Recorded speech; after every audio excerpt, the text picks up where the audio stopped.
आप किताब पढ़ना भी पसंद करते हैं और आपने 100 से करीब किताबें लिखी भी हाँ। हैं। उनके बारे में कुछ बताइए। तो मेरी बहुत सी किताबें हैं, अलग अलग विषयों पर हैं, और मैं एक ऐसा रचनाकार हूँ, सृजन करता हूँ जी।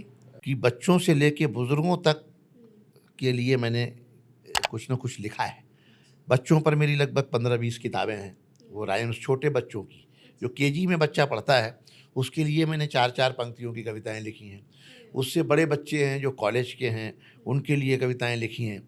उससे बड़े लोग जो हैं, जो उच्च शिक्षा में हैं, वो भाषा विज्ञान की किताबें लिखी हैं, पर्यावरण पर किताबें लिखी हैं। अरे वाह! इसके अलावा बायोग्राफीज़ हैं मेरी बहुत सारी, शायरी है, कविताएं हैं, और उसके बाद बुज़ुर्गों के लिए मैंने भजन भी लिखे हैं, भजन की किताबें हैं, आध्यात्मिक किताबें हैं। राम पर ही लगभग मेरी 5 से 6 किताबें हैं। अरे! मैनेजमेंट गुरु, भगवान श्री राम, सबके राम, और श्री राम दी रियल स्टोरी, श्री कृष्ण दी रियल स्टोरी, ऐसी किताबें हैं जो मेरी डिवोशनल हैं, आध्यात्मिक हैं। और अपने आध्यात्मिक और धार्मिक जो लोग हैं, भगवान हैं, उनके ऊपर भी मेरी किताबें हैं, तो वो बुज़ुर्गों के लिए या उनको ज़्यादा अच्छी लगती हैं। तो समाज के हर आयु वर्ग के लिए मैंने काम किया है। जो फ़िल्मों के शौकीन हैं उनके लिए फ़िल्मी गाने हैं, और आजकल मैं राम पर बोलता हूँ, कुछ दिन बाद कृष्ण और हनुमान जी पे बोलूँगा।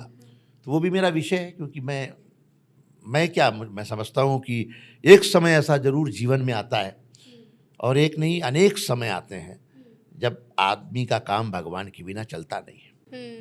जब जब दुख होता है, पीड़ा होती है, तो वो कहता है कि हे प्रभु, हे भगवान, मुझे बस किसी तरह इस मुश्किल से निकालो। बच्चे कहते हैं कि बच्चे भगवान को नहीं मानते, पूजा पाठ, लेकिन जिस दिन उनका रिजल्ट आना होता है उस दिन अचानक हर बच्चा बहुत आस्तिक हो जाता है। हर बच्चा इतना धार्मिक हो जाता है कि बस प्रभु किसी तरह मेरा रिजल्ट अच्छा आ जाए। तो ऐसा कोई व्यक्ति नहीं है जो ईश्वर से दूर रहे, जाने अनजाने मुख से निकल जाएगा अपने आप। राम तो ऐसे हैं कि हर जगह राम ही राम आपको दिखाई देंगे, वो एक मुहावरा बन गए। हर जगह पे राम आपको दिखते हैं। आदमी क्या कहता है, बहुत थक गए, आराम करेंगे, आराम में भी राम है। जी। जीवन के प्रारंभ से अंत तक राम ही राम है। तो भगवान हमसे दूर कैसे हो सकता है, या हम भगवान से दूर कैसे हो सकते हैं? शरीर 5 तत्वों से बना है, क्षितिजल पावक गगन समीरा, तुलसीदास ने कहा। तो ये 5 तत्व जो हैं वही भगवान है, अगर उस रूप में देखें तो। भा से भूमि, गा से गगन, आ से आक, तो ये भगवान, अग्नि, वायु और नीर, ये 5 तत्व भगवान में शामिल हैं।